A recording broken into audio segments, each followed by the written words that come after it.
नमस्कार दोस्तों, ज्योतिष ग्रह भाई अमरेंद्र में मैं आपका बहुत बहुत स्वागत करता हूँ। देखिए, कोई नया वीडियो शुरू करने के पहले मैं आपसे एक छोटी सी रिक्वेस्ट करूँगा। मेरा जो यूट्यूब चैनल है उसका नाम है ज्योतिष ग्रह भाई अमरेंद्र।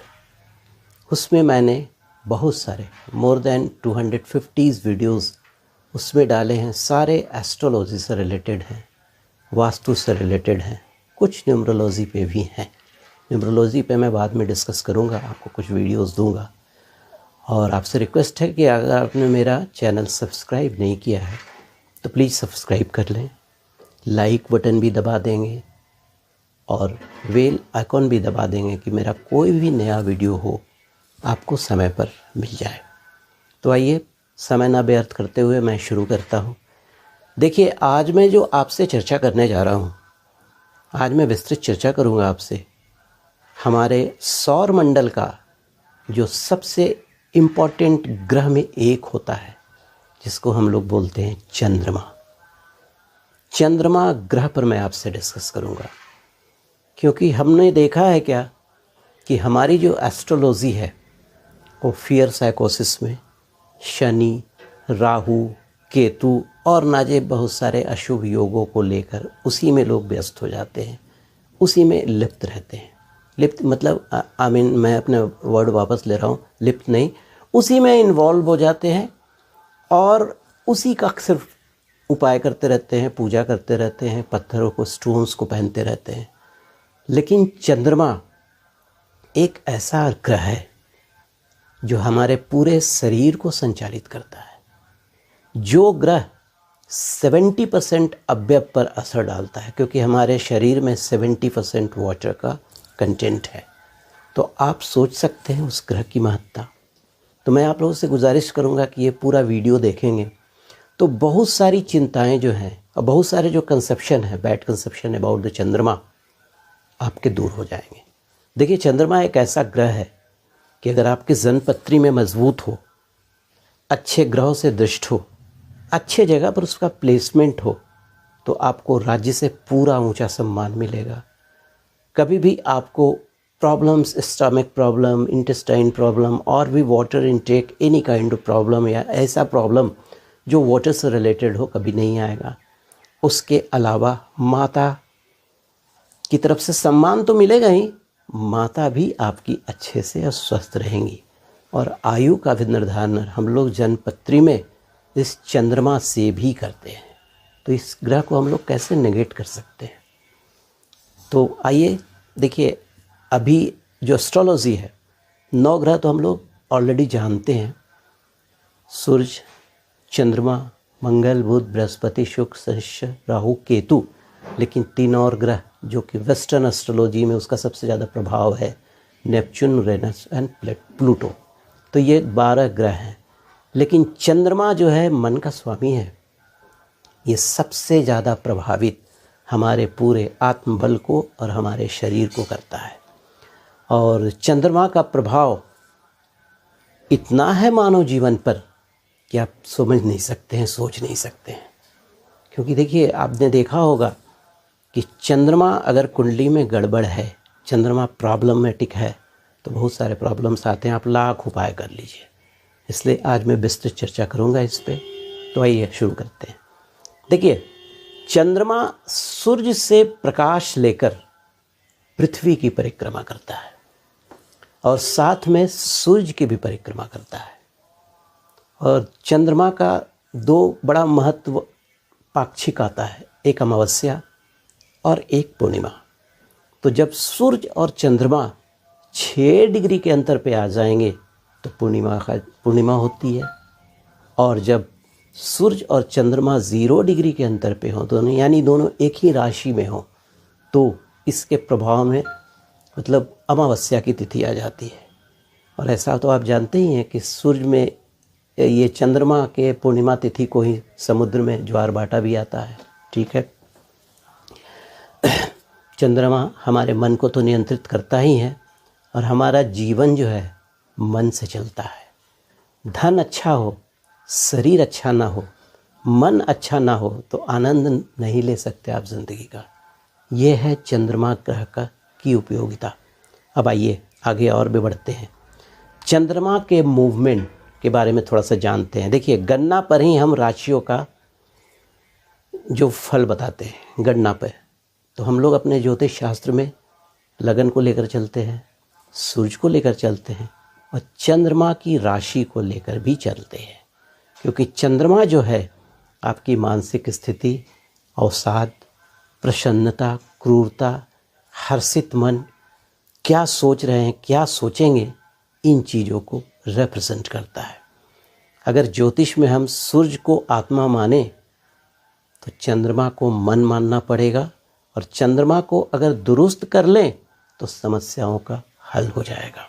ठीक है, चंद्रमा आपके नाड़ियों को भी नियंत्रित करता है, क्योंकि हम सभी जानते हैं कि 3 नाड़ियाँ होती हैं, इंगला, पिंगला और सुषुम्ना।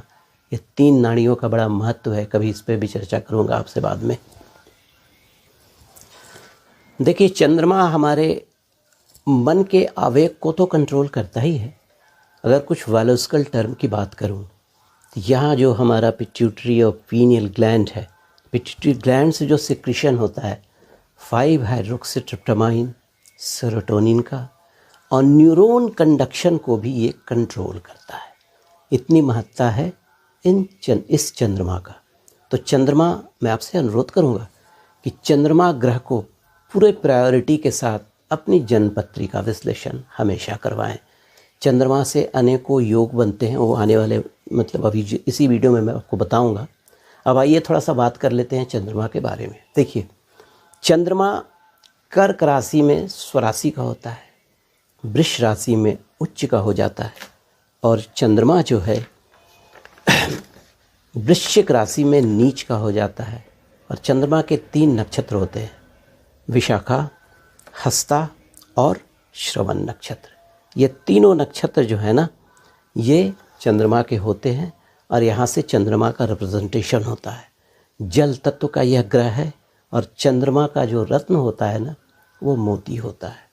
बहुत बार मैंने देखा है कि कहीं गए, कहीं पर किसी ने कह दिया आपका मन बड़ा शांत रहता है, चंद्रमा का रत्न मोती पहना दिया जाता है। ठीक है, पहनिए, लेकिन कहीं कहीं पर चंद्रमा आपकी कुंडली में अलाउ नहीं करता है, जन्मपत्री में अलाउ नहीं करता पहनने का।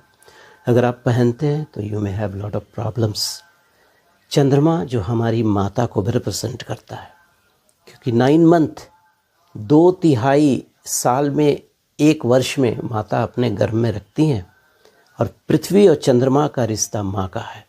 कहते हैं ना, समुद्र वष्णे देवी पर्वतस्तन मंडिते विष्णु पत्नी नमस्तुभ्यम पाद स्पर्श क्षमस्व में। माता, धरती माता, मैं पैर रख रहा हूँ, मुझे माफ़ कर दो। लक्ष्मी का निवास होता है, इस जब गर्भ में रखती हैं, शक्ति देती हैं, वो माता है। ठीक है, अब आइए, आप देखते होंगे कि किसी को अगर प्रीमेच्योर डिलीवरी हो गई 9 मंथ के पहले, तो मेनी ओकेजन्स में बच्चे जो होते हैं काफ़ी बीमार रहते हैं, अंडर डेवलप होते हैं, तो माँ के साथ रिलेशनशिप में कटुता भी आ जाती है। अगर चंद्रमा आपके कुंडली में दूषित है तो माँ का स्वास्थ्य, माँ का साथ और माँ का हेल्थ, ये सब चंद्रमा बता देता है। चंद्रमा इतना पावरफुल ग्रह होता है आपकी जन्मपत्री में।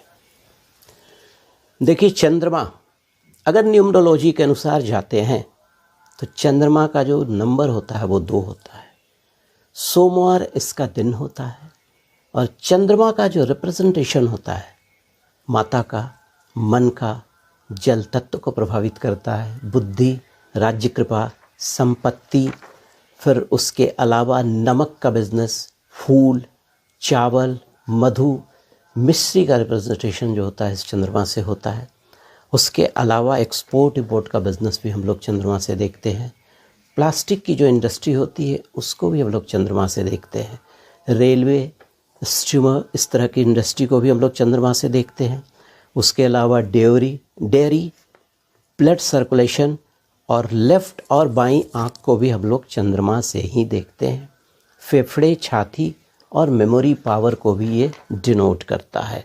ये चंद्रमा के गुण होते हैं। चंद्रमा कहते हैं कि अगर कर्क राशि में सूर्य हो और मेष राशि में सूर्य हो, मीन राशि में सूर्य हो, तो चंद्रमा का रोल जन्मपत्री में बढ़ जाता है। देखिए फिर से बोलूँगा, अगर मेष राशि में सूर्य हो, कर्क राशि में सूर्य हो और मीन राशि में सूर्य हो तो चंद्रमा का रोल काफ़ी बढ़ जाता है।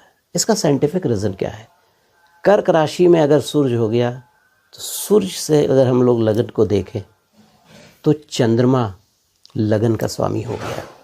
मेष राशि में होने पर क्या हो गया? ये चतुर्थ घर का स्वामी हो गया, वो भी केंद्र का स्वामी हो गया। हम मीन राशि से भी देखेंगे तो भी वही चतुर्थ घर का स्वामी हो जाएगा। ठीक, तो अब देखिए चंद्रमा का रोल जन्मपत्री में इसीलिए बढ़ जाता है। जिनका जन्म 2 तारीख को, 11 तारीख को, 20 तारीख को, 29 तारीख को किसी महीने में हुआ है तो चंद्रमा का प्रभाव उनकी जन्मपत्री में होता है। उसके साथ अगर उनका कर्क राशि हो, वृष राशि हो तो थोड़ा सा और प्रभाव बढ़ जाता है। और साथ ही अगर कर्क लगन भी हो तो समझ लीजिए 2 नंबर का प्रभाव बहुत ही ज़्यादा बढ़ जाता है। ठीक है, एक और भी मैं सिग्निफिकेंट पॉइंट आपसे डिस्कस करूंगा कि अगर आपका जन्म 17 जुलाई से 17 अगस्त के बीच में हुआ है तो भी आप 2 नंबर को और मंडे को फॉलो कर सकते हैं, लेकिन जन्म पत्रिका विश्लेषण करवाकर। आपके लिए जो लक्की डे होगा वो संडे, मंडे, फ्राइडे होगा। और अगर उस दिन 2 तारीख, 11 तारीख, 20 तारीख, 29 तारीख पड़ गई तो वंडरफुल। उसके अलावा लक्की डेज, लक्की कलर्स पे अब चर्चा कर लेता हूँ। ग्रीन के जितने भी शेड्स हैं चंद्रमा प्रधान व्यक्ति के लिए अति उत्तम होता है। डार्क लाइट, उसके अलावा वाइट क्रीमी कलर अवॉइड करना है। हाँ, ब्लैक, पर्पल और डार्कन को बिल्कुल अवॉइड करना है। वाइट और क्रीमी कलर को यू कैन एक्सेप्ट। और 2 नंबर के पीपल जो चंद्रमा के होते हैं उनको थोड़ा सा स्पाइन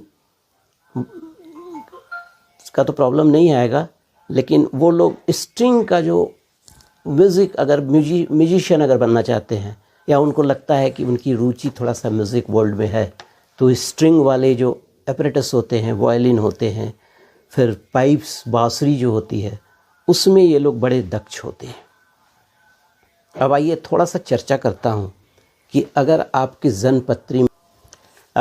जन्मपत्री में चंद्रमा अगर दूषित हो तो किस तरह के प्रॉब्लम डिजीज से रिलेटेड आपको फेस करना पड़ेगा। देखिए सबसे पहले आई डिजीज, आँख को रिप्रेजेंटेशन जो होता है वो चंद्रमा से मिलता है। उसके अलावा रोमेटिज्म, स्टमक, उसके अलावा डाइजेस्टिव एंजाइम को भी ये इफ़ेक्ट करता है। चंद्रमा अगर गड़बड़ है तो आपको डाइजेस्टिव प्रॉब्लम्स हो सकते हैं, इंटेस्टाइनल प्रॉब्लम हो सकते हैं, गैस्ट्राइटिस प्रॉब्लम्स हो सकते हैं, गला से हृदय तक भी कोई प्रॉब्लम्स हो सकता है। उसके अलावा गर्भाशय और एस्क्रोटम वाला जो एरिया होता है जिसे हम लोग अंडकोश कहते हैं, वहाँ पे भी प्रॉब्लम्स आपको आ सकते हैं। स्प्लीन, लीवर, कफ, स्टमक, इसको बहुत ज़्यादा ध्यान देने की ज़रूरत है अगर आपके कुंडली में जन्मपत्री में चंद्रमा दूषित है तो।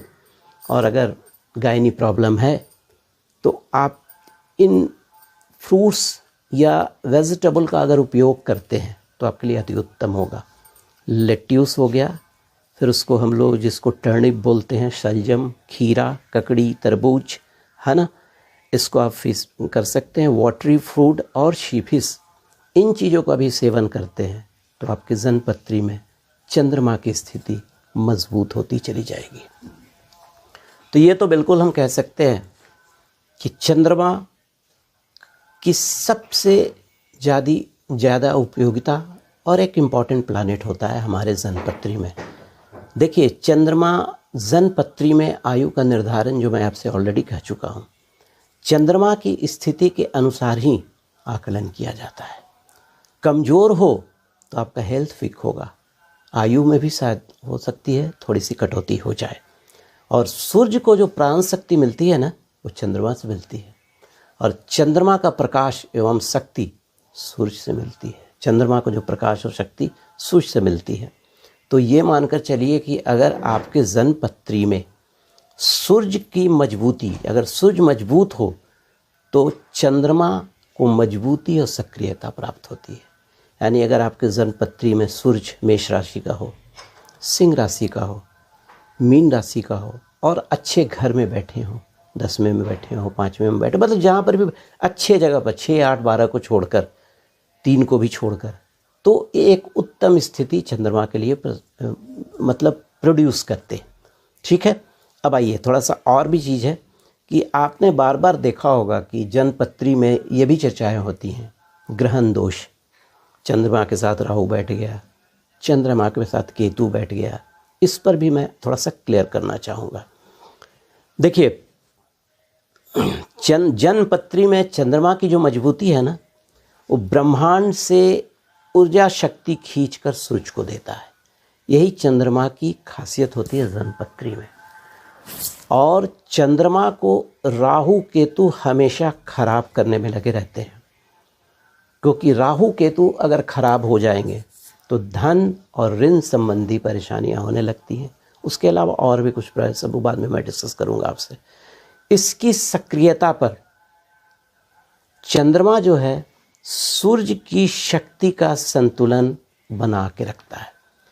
अगर ये मतलब कहने का मतलब राहु केतु अगर सक्रिय हो गए तो चंद्रमा जो है सूर्य की शक्ति जो उन पे मिली हुई है उससे अपना संतुलन बना के रहते हैं। तो इसीलिए ये बहुत ही ज़रूरी है कि राहु केतु का प्रभाव चंद्रमा पर कैसा है देखना ज़रूरी है। इसके लिए सूर्य की मजबूती भी ज़रूरी है। एक और दूसरा पॉइंट मैं डिस्कस करूँगा कि शनि जो होते हैं वो संतुलन शक्ति होते हैं राहु और केतु के, क्योंकि शनि कहा जाता है कि राहु शनि का एजेंट है और केतु जो है, अगर आपके जन्मपत्री में बृहस्पति मजबूत है तो केतु का भी बहुत अच्छा प्रभाव मिलता है, कोई गड़बड़ नहीं। और वैसे केतु के बारे में बदनामी है, कहा गया है केतु छुड़ावे खेत, नो डाउट, बट केतु एक आत्मकारक ग्रह है। केतु मोक्ष दिला देते हैं। केतु के साथ बहुत ज़्यादा नेगेटिविटी है, एक तामसिक ग्रह जरूर है बट उतनी नेगेटिविटी केतु के साथ नहीं आती है। ठीक है। अतः शनि मजबूत हो आपके जन्मपत्री में, सूर्य मजबूत हो, तो राहु केतु चंद्रमा का कुछ नहीं बिगाड़ सकते। ये आप अपने से भी एनालिसिस कर सकते हैं। उसके अलावा चंद्रमा के सूर्य और मंगल मित्र होते हैं, बृहस्पति भी मित्र की श्रेणी में आते हैं, लेकिन बुध शुक्र शत्रु हैं। बुध शुक्र शत्रु है। यहाँ पे एक और चर्चा मैं करना चाहूँगा कि बहुत सारे लोग बताते हैं कि इस उंगली में मोती को धारण करो, लेकिन मेरा अपना लॉजिक है। देखिए, मैं इस उंगली में धारण करता हूँ क्योंकि ये सूर्य की उंगली है, ये जो है बुध की उंगली है। अगर आपने यहाँ स्टोन पहना और यहाँ से जो रेज निकला, ये दसवन ये निकला, तो यहाँ बुध को टच करते हुए गया ना, तो चंद्रमा का जो रिजल्ट होगा प्रोडक्टिव रिजल्ट नहीं आएगा। लेकिन यहाँ से जाने पर सूर्य से मित्रता है ना, एक अच्छा रिजल्ट पाएंगे। आप देखेंगे बंगाल में जितने भी ज्योतिष लोग हैं वो इस उंगली का उपयोग करते हैं मोती के लिए, क्योंकि यह बृहस्पति का स्थान है। तो इन चीज़ों को थोड़ा सा ध्यान रखेंगे ताकि सपोज कि you should get a better result of pearl while you are wearing this. इन चीज़ों का हमेशा ध्यान रखें। शनि, राहु और केतु चंद्रमा के लिए न्यूट्रल हो जाते हैं और मोती धारण आप कर सकते हैं। मून स्टोन भी आता है, उसको भी धारण कर सकते हैं। चांदी का ब्रेसलेट भी धारण कर सकते हैं। चांदी का छल्ला इस उंगली में भी पहन सकते हैं, इस उंगली में भी पहन सकते हैं। ये आपके चंद्रमा जो जल तत्व है आपके शरीर का, चंद्रमा का जो प्रभाव है, बेटर प्रभाव, उसको ये मेंटेन करेगा। ठीक है। देखिए, एक और चीज़ भी है जो मैंने पहले भी बताया, चंद्रमा आपकी राशि को निर्धारित करते हैं। आप बोलते हैं ना कि मैं मेष राशि में जन्म हुआ हूँ, वृष राशि में हुआ हूँ, मिथुन में हुआ हूँ, कर्क में हुआ हूँ। शिव जी के मस्तक पर चंद्रमा विराजमान रहते हैं। पूर्णिमा का ये महत्व होता है कि एकादशी की जो पूर्णिमा में एकादशी जो आता है, एकादशी का बड़ा महत्व होता है। करवा चौथ, उसके अलावा गुरु पूर्णिमा के दिन जो अमृत वर्षा होती है, क्योंकि उस दिन चंद्रमा फुल ब्लूम में रहते हैं। ठीक है।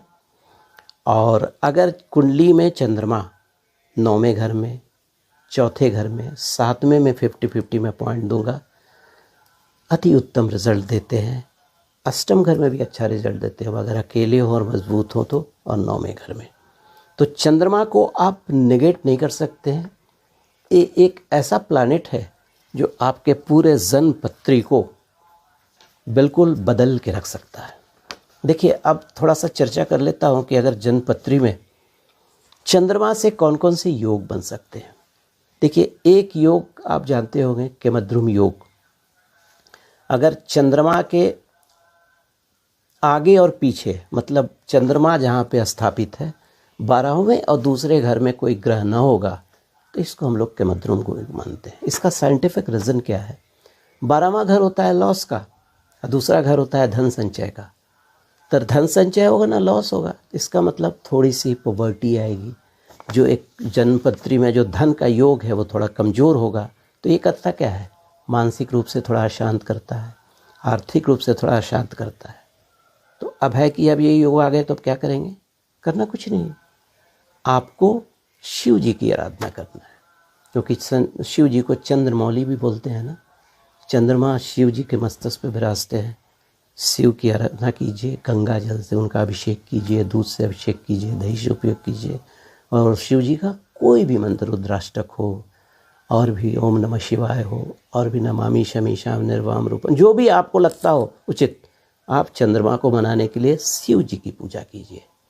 शनि को थोड़ा खुश कीजिए, सूरज को खुश कीजिए, चंद्रमा आपके जन्मपत्री में मजबूत हो जाएंगे। एक होता है गजकेसरी योग।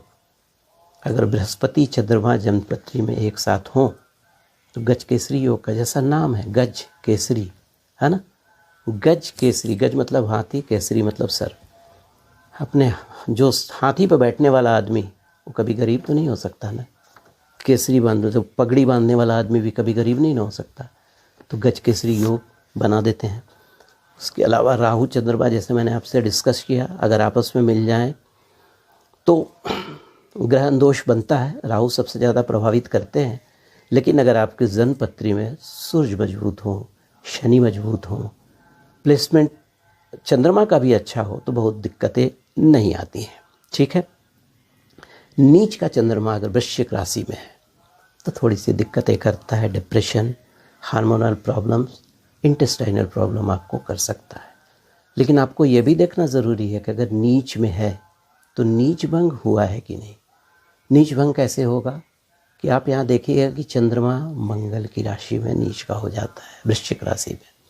तो अगर आपकी जन्मपत्री में मंगल मेष राशि में, वृश्चिक में या मकर में बैठा हो तो नीच भंग हो जाएगा। चंद्रमा का दुष्प्रभाव आपको नहीं मिलेगा। ठीक है। अब आइए, एक होता है विषयोग। विषयोग में चंद्रमा और शनि जब एक साथ होते हैं तो विषयोग का निर्माण होता है। इसमें माता के सुख का कभी अभाव हो सकता है। आपको ट्यूबरक्लोसिस और छाती की बीमारियां भी थोड़ा परेशान कर सकती हैं, और इमोशन और ब्रेकडाउन वगैरह के प्रॉब्लम्स आ सकते हैं। लेकिन इसका भी उपाय किया जा सकता है। विषयोग अगर आपके जन्मपत्री में बना है तो पूर्णिमा के दिन भगवान शिव को दूध, कच्चा दूध और चावल निश्चित चढ़ाएं। दूसरी क्रिया आप कर सकते हैं कि 1200 ग्राम अरवा चावल लेकर उसमें कच्चा दूध मिलाकर अपने सर पर से उतार कर कोई जल प्रवाह भी कर सकते हैं। उससे भी आपको फ़ायदा होगा। पूर्णिमा, ठीक है। उसके बाद एक होता है दुर्धरा योग। दुर्धरा योग का मतलब क्या हो गया? चंद्रमा के आगे पीछे दोनों, मतलब 12वें और दूसरे घर में प्लानेट हो तो अति उत्तम योग बनता है, जिसे हम लोग दुर्धरा योग बोलते हैं। ऐसे लोग जो जिनका जन्म होता है कार्यों में योग्य और प्रसिद्धि पाने वाले होते हैं। ठीक है। अब आइए थोड़ा सा दो और आपसे डिस्कस करता हूँ ऐसे योग का जो अति उत्तम योगों में एक है। एक हम लोग बोलते हैं सुनफा योग। अगर शुक्र से आगे चंद्रमा हो, शुक्र से दूसरे घर में, चंद्रमा से 12वें घर में शुक्र बैठा हो तो ये सुनफा योग बन जाता है। अति उत्तम योगों में एक कहा जाता है। एक होता है अम्ला योग। चंद्रमा से अगर 10वें स्थान पर कोई भी शुभ ग्रह बैठा हो तो भी एक अति उत्तम योग का निर्माण होता है। ठीक है। अब अंत में डिस्कस करता हूं कि अगर आपको लगता है कि आपके जन्मपत्री में चंद्रमा में कोई दोष है, चंद्रमा में प्रॉब्लम कर रहे हैं, तो क्या करेंगे। देखिए, भींगे हुए बादाम, रात में पानी में बादाम रख दीजिए, सुबह में उठकर खाइए, चंद्रमा का दोष शांत हो जाएगा। चंद्रमा की जो रोशनी होती है उसमें पीठ करके बैठिए, तो आपका इनटेक जो है, चंद्रमा का जो रेज है वो आपके शरीर में इंटर करेगा, आपको फ़ायदा होगा। पीठ इसलिए कि स्पाइनल कॉर्ड जो होता है ना, वहीं से हमारे जो स्टोन्स होते हैं उसके रेज का एब्जॉर्प्शन होता है। जितने जो होते हैं ना, सहस्त्राचार, अजना, विशुद्धा, स्वाधिष्ठान, मूलाधार, जो जितने भी चक्र हैं उसके थ्रू होता है। मंडे को उपवास रखिए, चांदी का चौकोर टुकड़ा अवश्य धारण कीजिए, गले में लगा लीजिए चांदी के किसी भी मतलब चांदी के चेन में, और एकादशी का व्रत रखिए। पूर्णिमा को चंद्रमा को अर्घ देना मत भूलिए। अगर सचमुच में बहुत ज़्यादा परेशानी चंद्रमा से हो रही है तो जो पूर्णिमा में जो 15 दिन होते हैं, पूर्णिमा जो शुक्ल पक्ष होता है, आप रात में चंद्रमा को थोड़ा सा कच्चा दूध का अर्घ दीजिए। ओम नमः शिवाय बोलते हुए, ओम चंद्रशेखराय नमः बोलते हुए, ओम आशुतोषाय नमः, आशुतोषाय नमः बोलते हुए, या ओम भोम भोमाय नमः बोलते हुए, भोमाय नमः नहीं, ओम सोम सोमाय नमः बोलते हुए, या चंद्रमा का कोई भी वैदिक मंत्र पढ़कर आप अर्घ दीजिए। आपको देखिएगा हमेशा फ़ायदा होगा। उसके अलावा आप अपनी जन्मपत्री को दिखाकर मोती, ओपिल, पन्ना या पुखराज धारण कर सकते हैं। तो दोस्तों, ज्योतिष और ग्रह बाय अमरेंद्र में आज के लिए इतना ही। मेरे पास जो भी थोड़ा बहुत ज्ञान था आपके साथ शेयर किया। अगर आपको मेरा यूट्यूब चैनल पसंद आता है तो सब्सक्राइब कीजिए। मेरे बहुत सारे वीडियोज़ हैं, इसमें जो मेरा ज्ञान है मैं आप लोगों से शेयर करता हूँ, लाइक भी कर दीजिएगा। धन्यवाद। अगले वीडियो में कोई नए विषय के साथ मिलता हूँ। Thank you.